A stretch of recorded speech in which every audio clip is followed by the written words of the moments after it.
नमस्कार. हॅलो सह्याद्रीच्या आजच्या भागात मी चैताली कानिटकर आपल्या सगळ्यांचं सहर्ष स्वागत करते. तू झालास परिस्थितीवर स्वार, तू झालास परिस्थितीवर स्वार आणि रचलास नवा इतिहास. तू झालास मूक समाजाचा नायक, तू झालास मूक समाजाचा नायक आणि जागा केलास अवघा बहिष्कृत भारत. कविवर्य ज.वी. पवार यांच्या या काव्यपंक्ती आपल्या सगळ्यांनाच एका पराक्रमी व्यक्तिमत्वाची, एका ज्ञानदेवतेची, एका संविधानकर्त्याची आणि एका महापुरुषाची आठवण करून देतात. खरंच हे दुसरे तिसरे कोणी नसून साक्षात आहेत डॉक्टर बाबासाहेब आंबेडकर. येणारा पुढचा सोमवार म्हणजेच 6 डिसेंबरचा दिवस हा महापरिनिर्वाणाचा दिवस म्हणून आपण साजरा करतो. ही त्यांना दिलेली एक श्रद्धांजली आणि मानवंदना आहे. खरं तर डॉक्टर बाबासाहेब आंबेडकरांची तत्व काय होती, त्यांची विचारप्रणाली काय होती, त्यांच्या कार्यामागे नक्की कुठला दृष्टिकोन होता, याच्यासाठी हे सर्व कार्य आहे.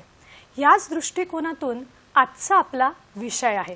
जाणून घेऊयात आजचा आपला विषय काय आहेत ते. आजचा आपला विषय आहे डॉक्टर बाबासाहेब आंबेडकर महापरिनिर्वाण दिनानिमित्त विशेष कार्यक्रम. आणि याच विषयावर जाणून घेण्यासाठी आपण 2 तज्ज्ञ व्यक्तींना या ठिकाणी आमंत्रित केलं आहे. आज आपल्या सोबत आहेत सुरेश सावंत सर आणि शरद कांबळे सर. या दोन्ही मान्यवरांचं मी कार्यक्रमात मनापासून स्वागत करते. आपण कार्यक्रम पुढे नेणार आहोत, पण तत्पूर्वी या दोन्ही पाहुण्यांची आपण ओळख करून घेऊया. आपल्या बरोबर आहेत सुरेश सावंत सर, सामाजिक कार्यकर्ते, संविधान संवर्धन समिती, आंबेडकरी, स्त्रिया, कष्टकरी या सर्वांच्या चळवळीशी संबंधित विविध नियतकालिके, वृत्तपत्र यातून त्यांनी लेखन केलं आहे. त्याचबरोबरीने गुंता आणि उकल या लेखाचं पुस्तक सुद्धा त्यांचं प्रकाशित आहे. सर, कार्यक्रमात पुन्हा एकदा आपलं खूप खूप स्वागत करते. धन्यवाद. आपले दुसरे मान्यवर आहेत शरद कांबळे सर. यांचा परिचय माजी नगरसेवक ते होते. त्याचबरोबरीने डॉक्टर बाबासाहेब आंबेडकर महापरिनिर्वाण दिनाच्या समन्वय समितीचे सदस्य, सामाजिक चळवळीतले ते महत्त्वाचे कार्यकर्ते. शरद सर, पुन्हा एकदा कार्यक्रमात आपलं स्वागत करते. जय भीम. आपण कार्यक्रम पुढे घेऊन जाणार आहोत, तेव्हा चर्चेला सुरुवात करूया. आणि मी आता सुरेश सरांकडे प्रथमतः येते की डॉक्टर बाबासाहेब आंबेडकरांचं कार्य खरंच मोलाचं आहे आणि त्यात सर्वात मोठा एक सत्याग्रह झाला होता आणि तो होता महाडचा चौदार तळ्यावरचा सत्याग्रह. या घटनेला 50 वर्ष झाली असली तरी या घटनेचं खूप जास्त महत्त्व आहे. तर सुरेश सर, नक्की ही घटना, त्यामागची प्रेरणा, हा सत्याग्रह नेमका कसा झाला होता? त्याच्या आधी मी एक गोष्ट नमूद करेन की बाबासाहेब आंबेडकरांना त्यांच्या महापरिनिर्वाण दिनाच्या निमित्त जेव्हा आपण आता अभिवादन करणार आहोत येत्या सोमवारी, बाबासाहेब आंबेडकरांच्या बद्दल हल्ली बऱ्यापैकी त्यांच्या एकूण कार्याबद्दल आणि त्यांच्या व्यापकतेबद्दल खूप चर्चा सुरू आहे. पण तरीही जे मला माझ्या लहानपणीचं आठवते की आम्हाला शाळेत धडा होता, दलितांचे कैवारी डॉक्टर बाबासाहेब आंबेडकर, आणि त्यामुळे जणू काय ते फक्त दलितांसाठीच त्यांनी केलं अशा रीतीचा एक समज मोठ्या प्रमाणामध्ये त्या पिढीत पसरलेला होता, किंबहुना अजूनही तो आहे. आणि म्हणून जेव्हा अशा रीतीचे कार्यक्रम जेव्हा आपण करतो, तेव्हा या बाबासाहेबांसारख्या महामानवाचं एकूण कार्य आणि त्यांचे विचार हे समजून घेताना ते केवळ दलितांचे नाहीत, तर अजून काय काय प्रकारे त्यांनी समाजासाठी किंवा देशासाठी केले, मांडले, हे समजून घेणं गरजेचं आहे. महात्मा फुले असतील, डॉक्टर बाबासाहेब आंबेडकर असतील, शाहू महाराज असतील, ही सगळी माणसं एका जातीत जन्माला आली. कारण या भारतात जात आपल्याला चुकलेली नाही आहे. त्यांनी त्या जातीत जन्माला आल्यानंतर त्यांना म्हणून त्याचे जे काही भोग भोगावे लागतात ते त्यांचं अर्थात पहिलं प्राधान्य होतं की त्याच्या विरोधात आवाज उठवणं. पण ही सगळी मंडळी मानवाच्या मुक्तिगाथेतले महामानव होते आणि त्यामुळे जे जे पिढी, जे जे शोषित, जिथं जिथं ही विषमता आहे ते सगळं दूर करण्याचा त्यांनी प्रयत्न केला आहे. बाबासाहेब आंबेडकरांच्या संदर्भामध्ये जो त्यांचा पहिला लढा की जो देशभर गाजला, मला तो एक पथदर्शक झाला, तो म्हणजे महाडचा सत्याग्रह. 1927चा. त्याचे 2 भाग आहेत. एक त्याचा मार्चमध्ये 20 मार्चला झालेला सत्याग्रह आणि नंतर पुन्हा 25 डिसेंबर. काय प्रकरण होतं हे? जिथं जनावरांना पाणी प्यायला परवानगी होती पण माणसाला, अस्पृश्य समाजाला तिथं पाण्याला हात लावायची परवानगी नव्हती. ही रूढी होती. त्याला तिथल्या कर्मठांनी प्रचंड प्रमाणामध्ये ती बंधनं घातलेली होती. त्याला एक धर्माचं अवगुंठनही त्यातनं दिलं गेलं होतं. हा लढा बाबासाहेबांनी तिथे केला. तो लढा लढत असताना तिथं रावसाहेब सिके बोल्लेंनी मुंबई प्रांताच्या विधिमंडळामध्ये आधी एक ठराव मंजूर करून घेतला होता की मुंबई प्रांतातले, तेव्हा मुंबई प्रांत, तेव्हा महाराष्ट्र नव्हता, की सर्व जी काही सार्वजनिक स्थळं असतील, मग ती मंदिरं असतील, पाणी असतील, धर्मशाळा असतील, तळी असतील, ही सर्व जाती धर्माच्या लोकांना खुली राहतील. आणि त्याच प्रकारे सुरबानाना टिपणीस हे महाडचे नगराध्यक्ष होते. त्यांनी या ठरावाची अंमलबजावणी करण्यासाठीचा एक ठराव महाडच्या नगर परिषदेमध्ये त्यांनी तो करून घेतला. साहजिकच आता 14 तळं सगळ्यांना खुलं, पण कायद्यानं खुलं झालं म्हणून प्रत्यक्षात त्याची काही अंमलबजावणी होत नव्हती. ती करण्यासाठी बाबासाहेबांनी हा सत्याग्रह केला. मग त्यात आर.बी. मोरे, सुरबानाना टिपणीस, अनंतराव चित्रे अशी अनेक त्यांची सहकारी मंडळी जी अस्पृश्य समाजातली होती आणि सवर्णही होती, अशा सगळ्या मंडळींनी हा सत्याग्रह तिथे केला. हा सत्याग्रह जो तिथे झाला आणि जे काही बाबासाहेबांनी उंझळवर पाणी जे त्यातनं त्यांनी उचललं किंवा प्याले, त्यातनं त्या सत्याग्रहातनं ज्या काही ठिणग्या सगळ्या ज्या उडाल्या, त्यात तिथल्या सनातनांना प्रचंड धक्का बसला. त्यांनी तिथे जमलेल्या ह्या अस्पृश्य समाजाला आणि त्याच्याबरोबर इतर जे कोणी पाठिंबा द्यायला आलेले त्यांना प्रचंड मारहाण केली. पण ही सगळी मंडळी बाबासाहेबांच्या आदेशाप्रमाणे चुपचाप पुन्हा परत गेली. आणि ही मंडळी पुन्हा डिसेंबरमध्ये दुसरा सत्याग्रह करण्यासाठी, कारण या सत्याग्रहात या रीतीची मारहाण झाली, त्याचा वचपा काढायचा आणि आमचा सत्याग्रह पूर्णत्वास न्यायचा म्हणून त्यांनी दुसरा सत्याग्रह घोषित केला डिसेंबरमध्ये. पण मधल्या काळात एक घटना अशी घडली की कोणी न्यायालयात एक प्रकरण गेलं आणि हे तळं खाजगी आहे आणि मग त्यामुळे सगळ्यांना तिथं पाणी भरण्याचा अधिकार असू शकत नाही. आता प्रश्न असा तिथे तयार झाला की एकदा सुरुवातीला कायदा बाजूने फक्त कर्मठांशी लढायचं आहे, आता मात्र लढा लढताना कायदा विरोधात जातोय, न्यायप्रविष्ट प्रकरण आहे आणि कलेक्टरांनी सांगितले की तुम्हाला आता बाबासाहेब हा लढा करता येणार नाही. डोक्याला कफन बांधून आलेली मंडळी होती महार समाजाची किंवा त्यांना जे पाठिंबा देणारी. पण बाबासाहेबांचा शब्द हा अखेरचा होता आणि त्यांनी सांगितले की हा लढा आपल्याला इथं आत्ता सत्याग्रह करायचा नाही आणि ही मंडळी चुपचाप पुन्हा परत गेली पुढच्या तयारीसाठी.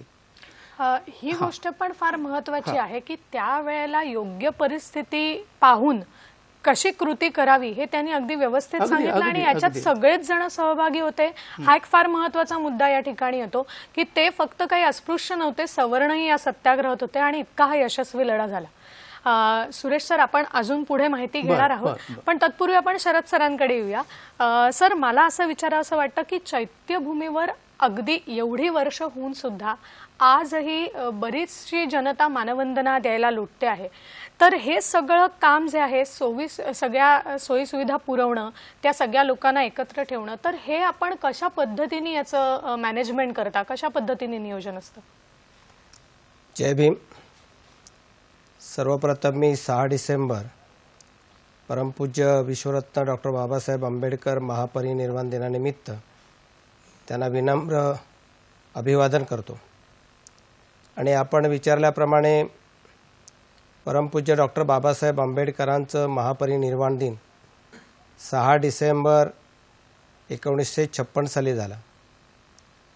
परंतु त्यानंतर 6 डिसेंबर 1957 सालापासून त्या ठिकाणी चैत्यभूमी दादर येथे बाबासाहेब आंबेडकरांवर निष्ठा असणारी आंबेडकरी जनता अनुयायी त्या ठिकाणी अभिवादन करण्यासाठी परंपरा सुरू झाली.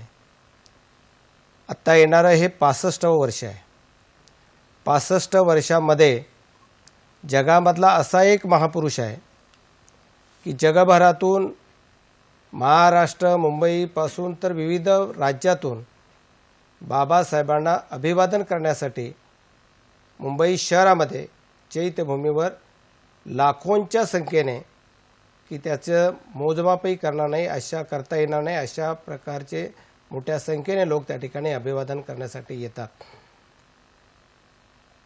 या ठिकाणी पूर्वी म्हणावी तशी मर्यादित सोय त्या ठिकाणी उपलब्ध करून देण्याची व्यवस्था होती, परंतु प्रत्येक वर्षी वाढणारा लोंढा लक्षात घेता 20-22 वर्षापूर्वी डॉक्टर बाबासाहेब आंबेडकर महापरिनिर्वाण दिन समन्वय समितीने या सगळ्या गोष्टीचा आढावा घेऊन आमचे सरचिटणीस नागसेनजी कांबळे यांनी शासन, प्रशासन, बृहन्मुंबई महानगरपालिका आणि विविध स्तरावरील यंत्रणा यांना पत्रव्यवहार करून त्याचा पाठपुरावा करून या सर्व यंत्रणांना एकत्र करून त्यांच्याशी एकत्रितपणे चर्चा करून आज या ठिकाणी मुंबई शहरामध्ये बाबासाहेबांना अभिवादन करण्यासाठी येणाऱ्या लाखो अनुयायांची सेवा सुविधा करण्यासाठी सातत्याने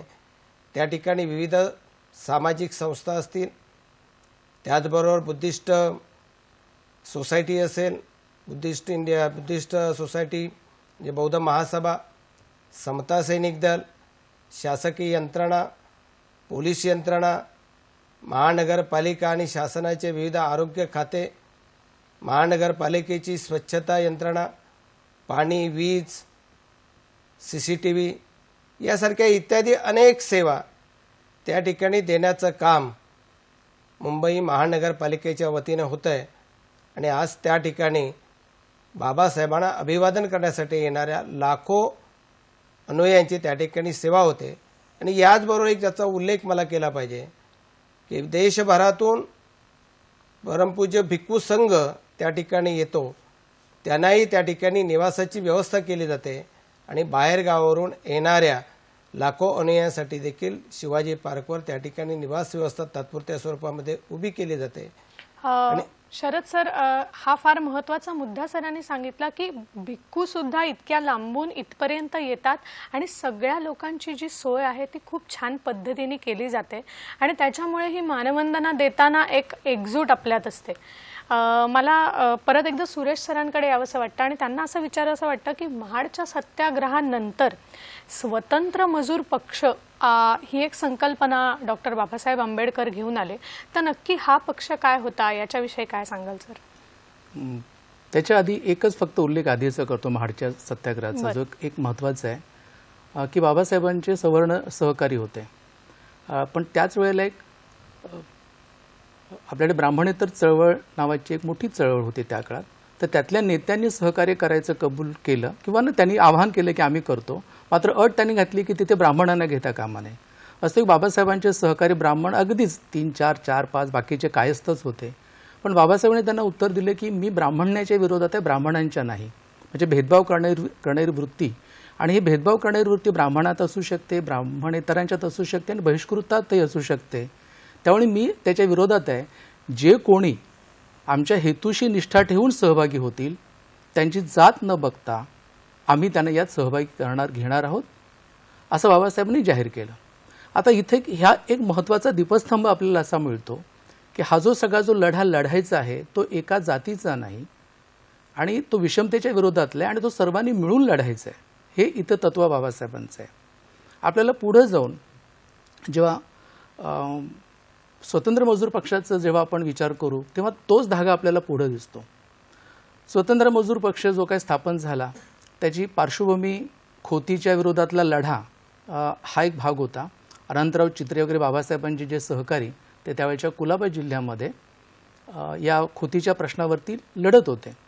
खोतीचा प्रश्न असा आहे की जो सारा वसूल करणारा अधिकारी, पण तो थेट सरकारला सारा न जाता मध्ये हा एक मध्यस्थ आहे आणि हा मध्यस्थच तिथे लोकांना लुटायचं काम करत होता.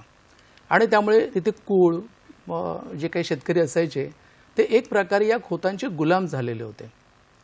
एखादा जर सारा जर दिला गेला नाही तर त्याचं 1.5 पटीने ते वसूल करणं वगैरे असे सगळे प्रकार सुरू होते. त्याच्या विरोधात अनंतराव चित्रे लढत होते आणि या सगळ्या लढ्याला जेव्हा बाबासाहेबांनी स्वतंत्र मजूर पक्ष जो स्थापन केला 15 ऑगस्ट 1936ला, त्यांना खूप चालना मिळाली. आणि पुढे स्वतंत्र मजूर पक्षाचं ध्येयच असं होतं की तो फक्त अस्पृश्यांसाठी नाही आहे, तर सर्व श्रमजीवींसाठी हा पक्ष काम करणार आहे असं बाबासाहेबांनी जाहीर केलं. किंवा या स्वतंत्र मजूर पक्षाचा जो लढा झाला आणि त्यातनं मुंबई प्रांताच्या निवडणुका ज्या 37 साली हा जो पक्ष लढला, त्यातनं 17 उमेदवार जे बाबासाहेबांनी उभे केलेले होते, काही पाठिंबा दिलेले त्याच्यामध्ये 2 होते, त्यातले 14 जण निवडून आले. आणि या 14च्या मध्ये लक्षणीय संख्येनं सवर्ण होते, जे शामराव परुळेकर असतील, अनंतराव चित्रे असतील, सुरबाना टिपणीस असतील, अशी मंडळी. तेव्हा हा असा सगळा लढा होता. म्हणजे 15 ऑगस्ट 36ला बाबासाहेबांनी हा पक्ष स्थापन केला आणि 22 ऑगस्ट 1936ला जनता हे त्यांचं त्यावेळेचं मुखपत्र. त्या मुखपत्रात ते असं म्हणतात की अस्पृश्य समाजाला त्याच्या अस्पृश्यतेच्या विरोधातला जो लढा लढायचा आहे तो स्वाभाविकपणे सवर्णांच्या विरोधात जातो, पण आर्थिक लढा जो काही लढायचा आहे तो आर्थिक प्रश्न हा सवर्णांचाही आहे. आणि तो लढत असताना सवर्ण आणि अस्पृश्य हे एकत्र येऊन त्यांना लढावं लागेल. किंबहुना सामाजिक विषमता म्हणजे अस्पृश्यता आणि आर्थिक विषमता हे दोन्ही भोग ज्याच्या वाट्याला आलेले आहेत, असा अस्पृश्य समाज या लढ्याचं, जे आर्थिक आणि सामाजिक दोन्ही विषमतेच्या लढ्याचं नेतृत्व त्यांनी करायला हवं आहे, अशी अपेक्षा बाबासाहेब तिथे ती व्यक्त करतात. सुरेश सरांनी आत्ता जो फार महत्त्वाचा मुद्दा सांगितला की सामाजिक विषमता, तसं बघायला गेलं तर आजही कुठेतरी थोड्याफार प्रमाणात अस्तित्वात आहे आणि आर्थिक प्रश्न तर निश्चित आहे. तर या 2 मुद्द्यांना धरून आजही काम करायची गरज आहे. हे आंबेडकरांच्या तेव्हाच्या कार्यातून आणि त्या प्रेरणेतून आपल्याला हा संदेश मिळतो असं मला वाटतं. आपण ही चर्चा पुढे अशीच सुरू ठेवणार आहोत, पण आत्ता वेळ झाली एका छोट्याशा विश्रांतीची. कुठेही जाऊ नका, पाहत रहा हॅलो सह्याद्री.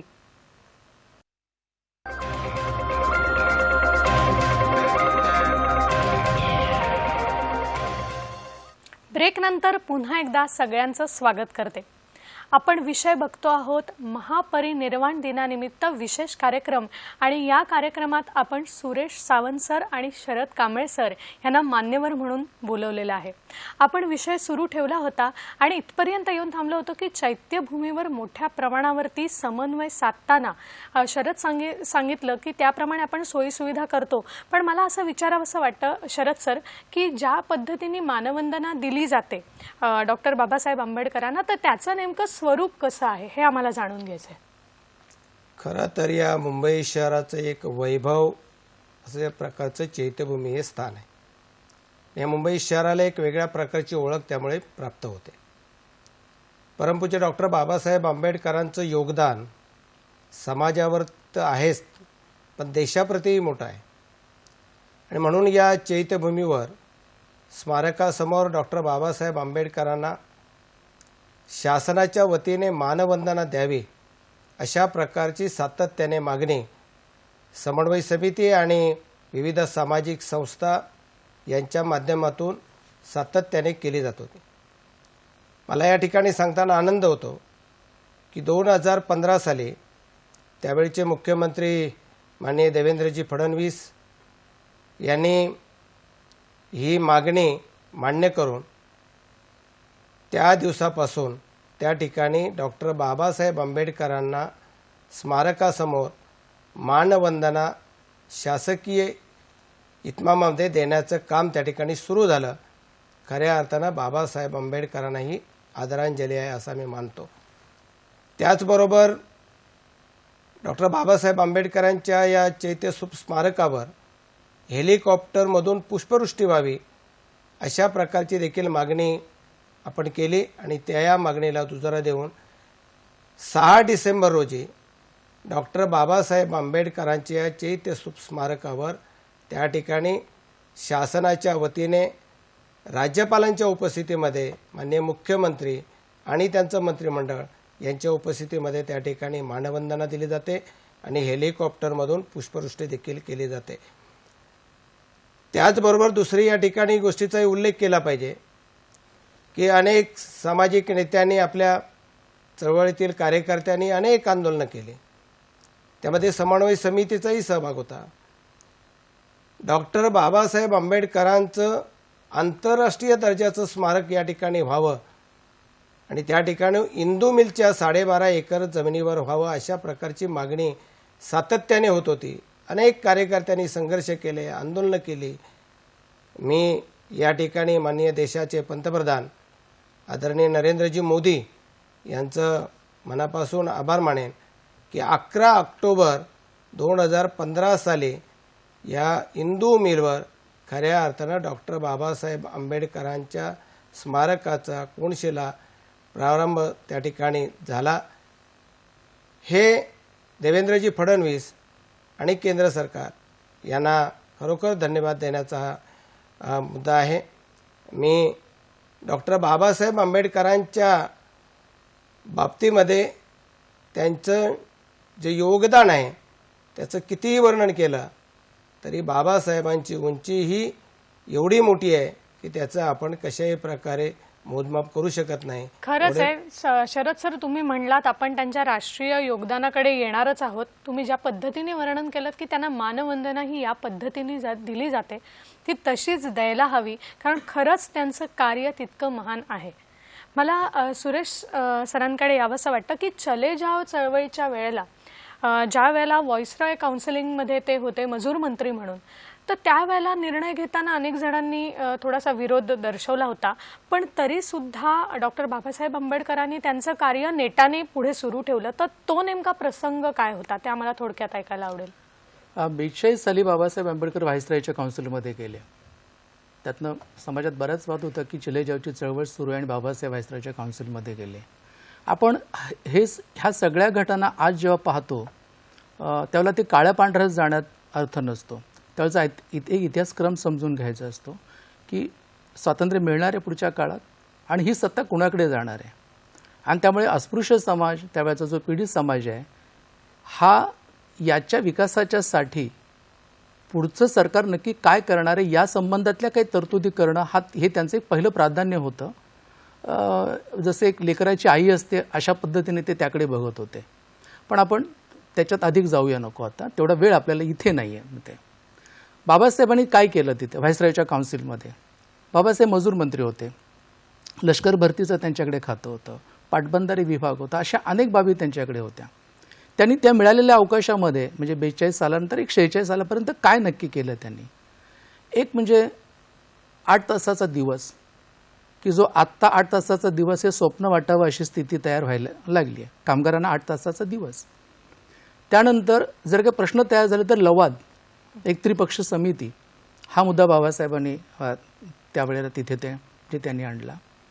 त्यानंतर स्त्रियांच्याबद्दल बाळंतपणाची रजा हा मुद्दा तिथे आला.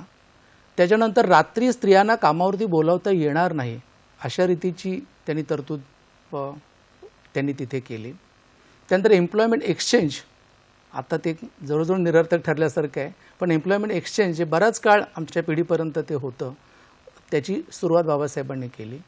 आणि पाटबंधाऱ्याच्या मध्ये एक जी आपल्याला खूप माहिती नसते, म्हणजे आता हे जो दामोदर खोऱ्याचा जो विकास आहे ही बाबासाहेबांची संकल्पना आहे. दामोदर नदी ही एक काळ नदी किंवा एक शाप अशी स्थिती होती आणि खुद्द 43 साली एक मोठा पूर आलेला होता, त्यातनं हजारोंची घरं बर्बाद झाली होती. तर त्याला काय करायचं? बाबासाहेबांनी दामोदर खोऱ्याच्या बद्दलची संकल्पना अगदी एक अमेरिकेतले तज्ज्ञ, भारतातले तज्ज्ञ असं करून त्यांनी त्या खोऱ्याच्या विकासाचा त्यांनी एक तो प्रकल्प सुरू केला. तो खूप मोठ्या प्रमाणामध्ये पुढे नेला. त्याचा शेवट मात्र स्वातंत्र्य मिळाल्यानंतर झाला. पण दामोदर योजना ही त्यांची मुख्य. त्यानंतर हिराकूड असेल, भाकरा नांगल असेल, ह्या सगळ्याचा जो प्राथमिक जो आराखडा आहे की जो स्वातंत्र्यानंतर जो पूर्ण झाला तो बाबासाहेबांनी केलेला आहे, हे इथं आपण लक्षात घेऊया. कोळशाच्या खाणी त्या भागात होत्या, त्या खाण कामगारांच्या साठीचे म्हणून जे काही बाबासाहेबांनी प्रयत्न केले अगदी त्या खाणीत जाऊन, तर ही सगळी दृश्य ही आज लोकांच्या समोर नाही आहेत त्या हकीकती. तर ते आणण्याची खूप गरज आहे की बाबासाहेब फक्त दलितांचे नाही आहेत, तर ते कामगारांचे आहेत, ते स्त्रियांचे आहेत, ते सर्व पीडितांचे आहेत, देशाचे आहेत. खरंच खूप चांगले आणि अभ्यासपूर्ण कसे मुद्दे सर तुम्ही सांगितलेत की खरंच लोकांमध्ये याची जागृती नाहीये की महिलांची जी बाळणपणासाठीची जी सुट्टी आहे, रजा आहे किंवा त्यांना रात्रपाळी असता कामा नये, हा सुरक्षिततेच्या दृष्टीने खूप महत्त्वाचा मुद्दा होता जो त्यावेळेला विरोध पत्करून डॉक्टर बाबासाहेब आंबेडकरांनी मांडला आणि निश्चितच त्याचा आत्ताही आपल्याला खूप उपयोग येतोय हे आपल्या सगळ्यांनी लक्षात ठेवायला हवं. मगाशी शरद सर आपल्याला असं म्हणाले की त्यांचं राष्ट्रीय योगदान हे मोजमाप करण्यासारखं मुळातच नाहीये, तर ही गोष्ट तितकीच खरी आहे. तर शरद सर, आम्हाला तरीही तुमच्याकडून ऐकायचं आहे की थोडक्यात कुठली अशी तत्व आहेत की जी आजही आपण डॉक्टर बाबासाहेब आंबेडकरांची मोजमाप घेऊन चालतोय आणि त्या तत्वाने आपण पुढे जातोय. शरद सर. बाबासाहेब हे तर खरे दूरदृष्टी म्हणजे पुढच्या 100 वर्षाच्या विचार करणारे असे हे डॉक्टर बाबासाहेब विद्वत्ता असलेले नेते. जसे आत्ता या ठिकाणी सावंतजी सांगत होते की डॉक्टर बाबासाहेब आंबेडकरांचं राष्ट्रीय योगदान हे तर फार मोठं आहे. डॉक्टर बाबासाहेब आंबेडकरांनी ज्यांचा उल्लेख त्यांनी केला की जलसिंचनासारख्या योजना असतील, त्याचबरोबर डॉक्टर बाबासाहेब आंबेडकरांनी शेतकरी आणि कामगार याच्या संबंधी जो विचार मांडला, आर्थिक व्यवस्थापनेसंबंधी जो विचार मांडला की जे रिझर्व्ह बँकेची आपण स्थापना म्हणतोय ते डॉक्टर बाबासाहेब आंबेडकरांच्या संकल्पनेतून निर्माण झालेले आहे. बाबासाहेबांनी खऱ्या अर्थानं स्वातंत्र्यानंतर या देशाला एकसंघ ठेवण्याचं काम केलं असेल तर हे डॉक्टर बाबासाहेब आंबेडकरांनी या देशाला दिलेली लोकशाही घटना, लोकशाही संविधान की ज्याच्यामध्ये डॉक्टर बाबासाहेब आंबेडकरांनी सामाजिक समता, न्याय, बंधुता यावर आधारित असलेली माणुसकीची कल्पना ही डॉक्टर बाबासाहेब आंबेडकरांनी आपल्याला या संविधानाच्या निमित्तानं दिली. आणि या देशामधला मग तो कोणत्याही भाषेचा असो, कोणत्याही राज्याचा असो, विविध देश, विविध भाषा, विविध पंथ यावर आधारित अशी भारतीय राज्यघटना हे बाबासाहेबांचं अत्यंत मोलाचं कार्य या स्वातंत्र्यानंतरच्या या राष्ट्रप्रेम ज्याला म्हणताय, खऱ्या तर राष्ट्रभक्ती म्हणताय, ते बाबासाहेबांचं योगदान हे अत्यंत मोलाचं आहे असं मी मानतो. त्याचबरोबर बाबासाहेबांनी जे समाजाला विचार दिला, शिका, संघटित व्हा, संघर्ष करा. डॉक्टर बाबासाहेब आंबेडकरांनी ज्या हलाखीतून आपलं स्वतःचं शिक्षण, उच्चस्तरीय शिक्षण परदेशात जाऊन घेतलं, ते केवळ स्वतःपुरतं मर्यादित न ठेवता त्याचा उपयोग माझ्या समाजातल्या दीन दुबळ्या समाजाला आणि खऱ्या अर्थानं या समाजाला घडवण्यासाठी केला. त्यामुळे हे बाबासाहेबांचं योगदान आम्ही कधीही विसरू शकत नाही. खरंच आहे. शरद सरांनी फार महत्त्वाचे 3 मुद्दे सांगितले जे आजही आपलं प्रेरणास्थान होऊ शकतात. सर्वात आधी एकसंघ राहिलं पाहिजे, आजही त्याची गरज आहे. शिक्षण हा तर आपला फार महत्त्वाचा पाया आहे, त्याच्याशिवाय आपण उभे राहू शकत नाही. आणि स्वातंत्र्य, समता, बंधुता ही मूल्य तेव्हापासून आजपर्यंत आपल्याला जपायलाच हवीत. याच निमित्ताने एक आणखीन महत्त्वाचा विषय निघतो आणि सुरेश सरांकडे मी येते की त्यांना संविधानाचे शिल्पकार असं म्हटलं जायचं. तर नेमक्या कोणत्या अशा बाबी होत्या, गोष्टी होत्या की ज्या संविधानात अंतर्भूत करायचा बाबासाहेबांनी मुद्दामून आवर्जून प्रयत्न केला? एक गैरसमज असतो की तो दोन्हीकडनं असतो की डॉक्टर बाबासाहेब आंबेडकरांनी घटना लिहिली म्हणजे जणू काही त्यांनी घरी बसून किंवा कार्यालयात बसून लिहिली आणि देशाला अर्पण केली. असं घडलेलं नाही आहे. एक संविधान सभा आहे जिथे लोक निवडून आलेले आहेत आणि निवडून आलेले लोक या जसं आता एखाद्याच्या कायद्याची जशी निर्मिती होते, विधेयक मांडलं जातं आणि त्याच्यावर चर्चा होते, त्या प्रकारे ही सगळे संविधान समितीने ह्या घटनेची निर्मिती प्रक्रिया केलेली होती. बाबासाहेबांकडे जी भूमिका त्याच्या जी होती ती मुख्य जी त्यातली कमिटी आहे मसुदा समिती, त्या मसुदा समितीचे बाबासाहेब अध्यक्ष आहेत आणि जी काही सगळी चर्चा होते ती त्या चर्चेत ते अनुच्छेद मांडणं, त्याचं समर्थन करणं, आलेल्या सूचना सामावून घेणं आणि त्या कायदेशीर भाषेत पुन्हा त्या सगळं त्याच्यात नोंदवणं हे एक प्रचंड मोठं असं काम हे बाबासाहेबांना या काळात करावं लागलेलं आहे मसुदा समितीचे अध्यक्ष म्हणून.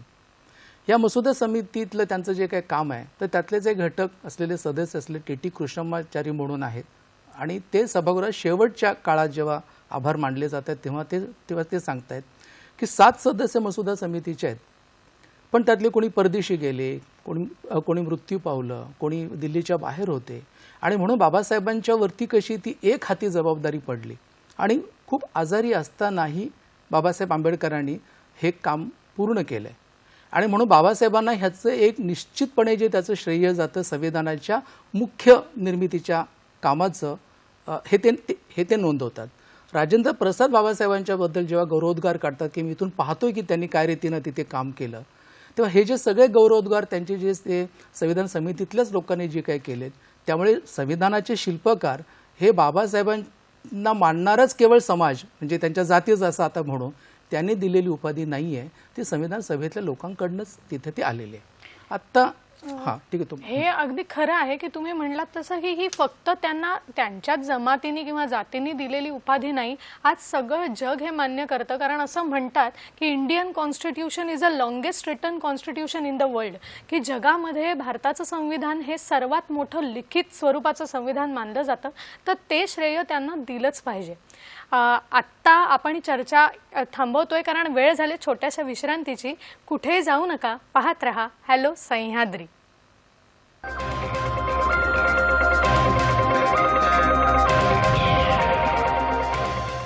ब्रेकनंतर पुन्हा एकदा सगळ्यांचं स्वागत करते.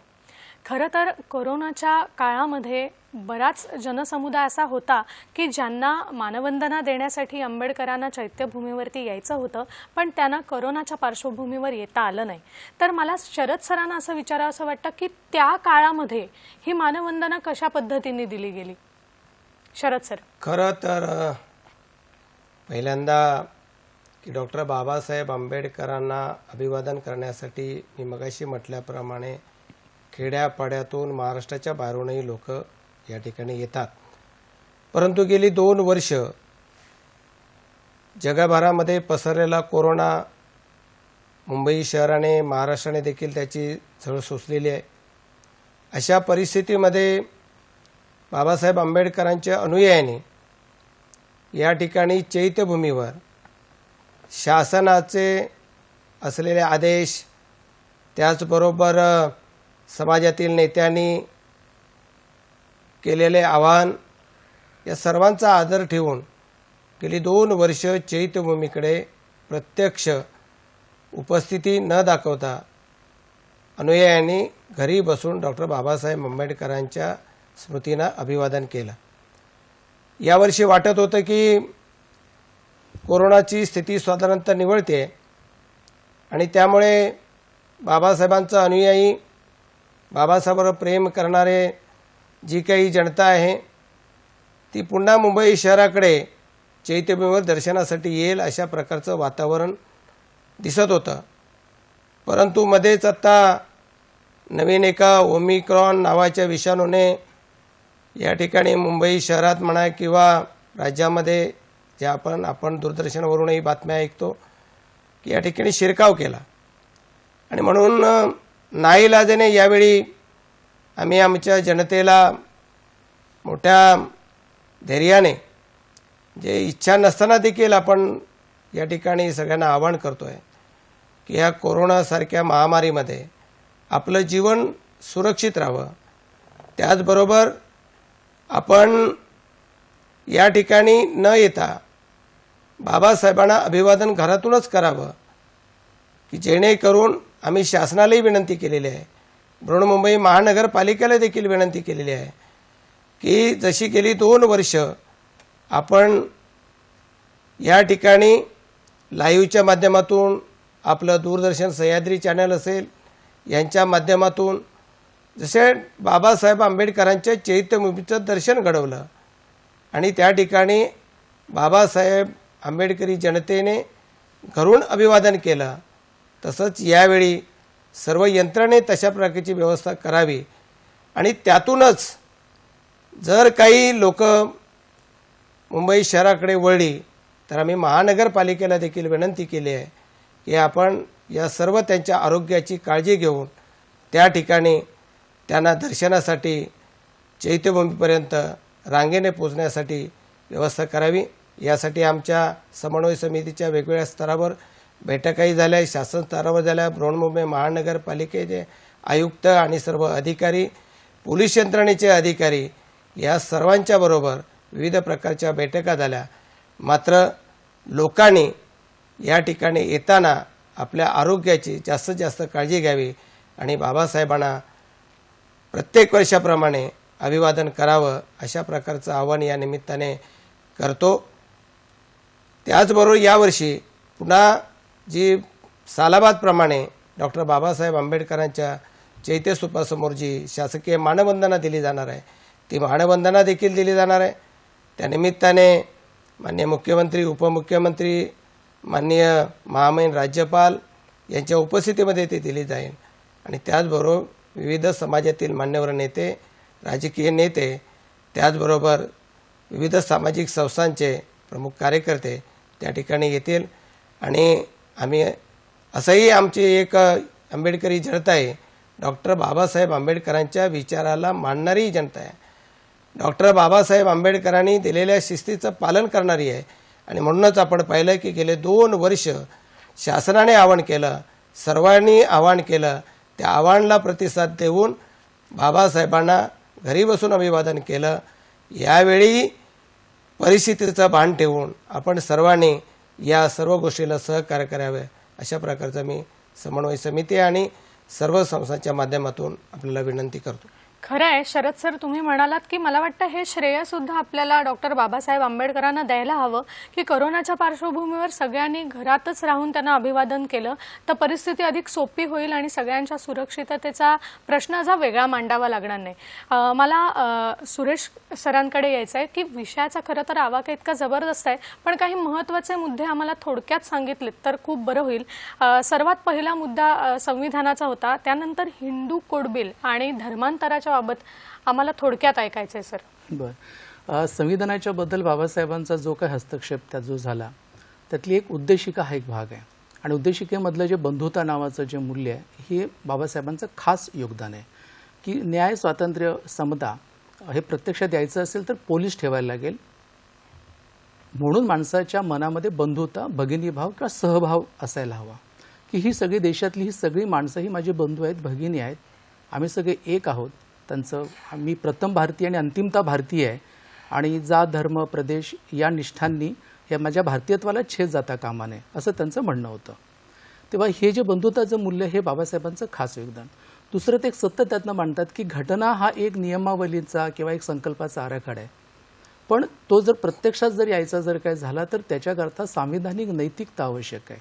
सांविधानिक नैतिकता याचा अर्थ असा की एक उदाहरण त्यांनी खूप उदाहरणं वेगवेगळी दिलेली आहेत, पण आता आपल्याला समजावं याच्यासाठी की एखादं जेव्हा विधेयक मांडलं जातं ते विधेयकाचं कायद्यात रूपांतर होत असताना जे विरोधी पक्षाचे लोक आहेत ते त्यातनं चर्चा करतात.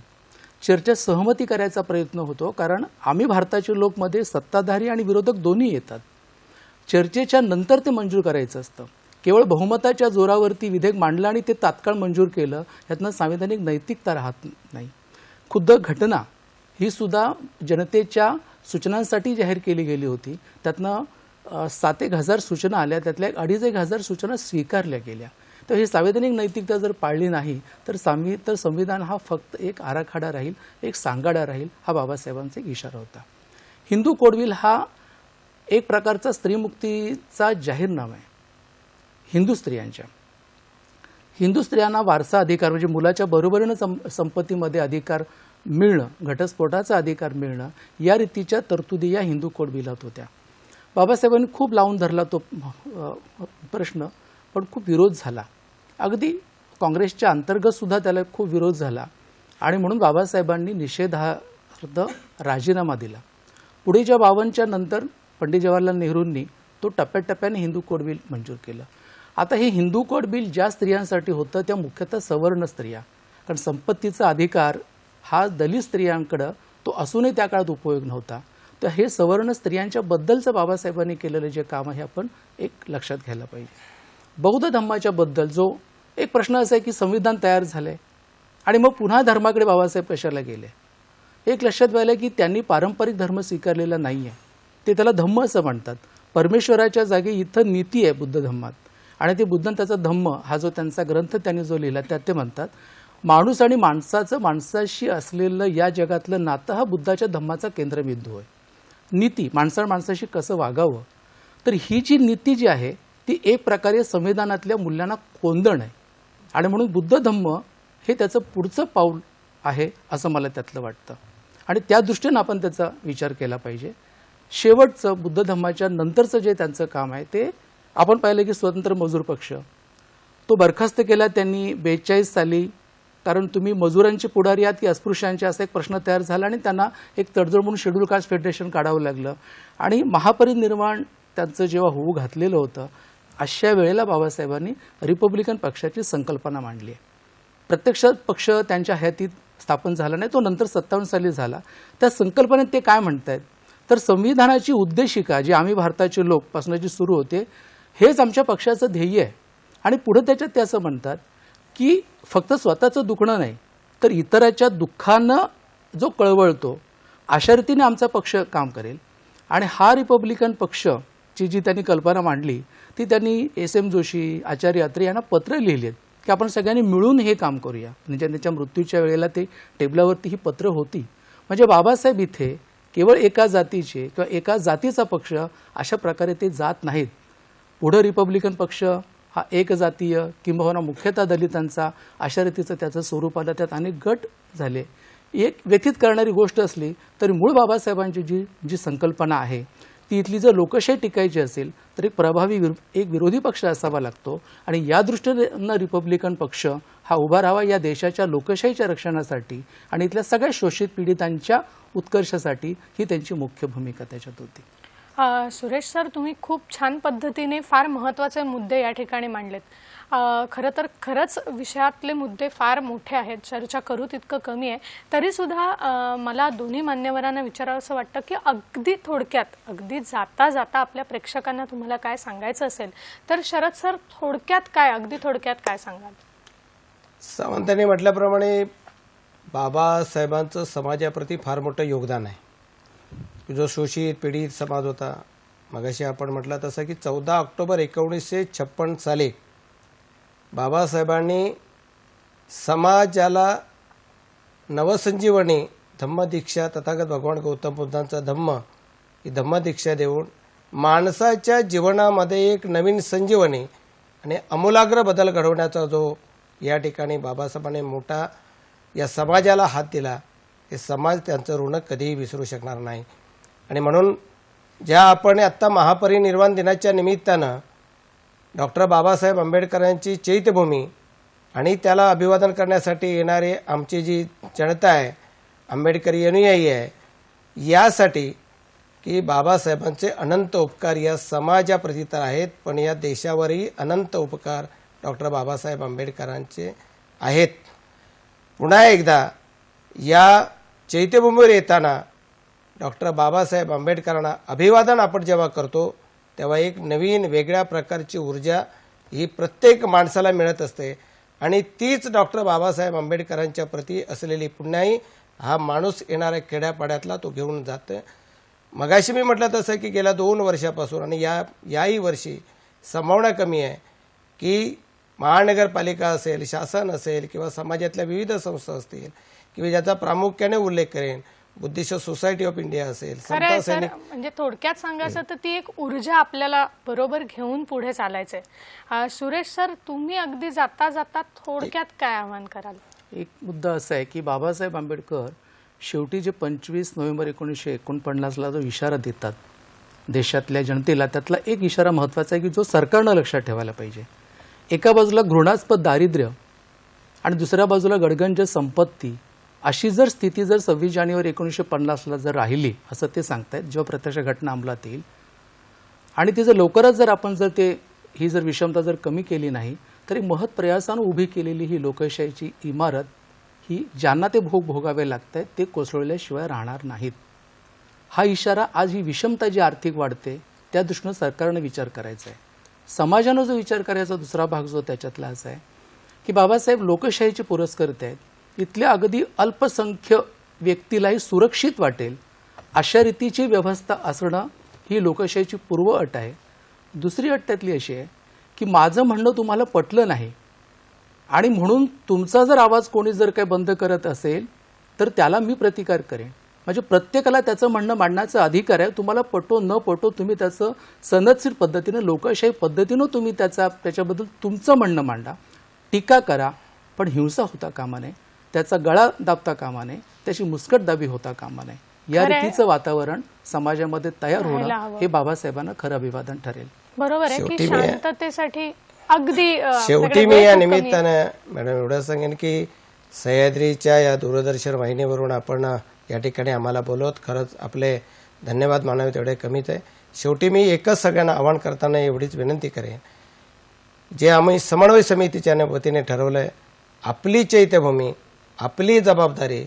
चला, डॉक्टर बाबासाहेब आंबेडकरांनी संघर्ष त्याग जो या समाजासाठी केला त्यांचं स्मरण करून डॉक्टर बाबासाहेब आंबेडकरांना अभिवादन करूया, एवढंच या निमित्तानं मी आपल्याला सांगू इच्छितो. खरंय शरद सर, आम्ही आपल्या दोघांचेही खूप खूप आभारी आहोत की तुम्ही दोघंही वेळात वेळ काढून इथे आलात आणि खूप चांगले चांगले आणि महत्त्वाचे मुद्दे आम्हाला समजावून सांगितलेत. त्याबद्दल कार्यक्रमात मी आपले आभार मानते. शेवटी जाता जाता इतकंच म्हणावंसं वाटतं, दिव्यत्वाची जेथ प्रचिती तेथे कर माझे जुळती, कर माझे जुळती. कार्यक्रमात इथेच थांबते. भेटूया पुढच्या हॅलो सह्याद्रीच्या भागात. तोपर्यंत धन्यवाद.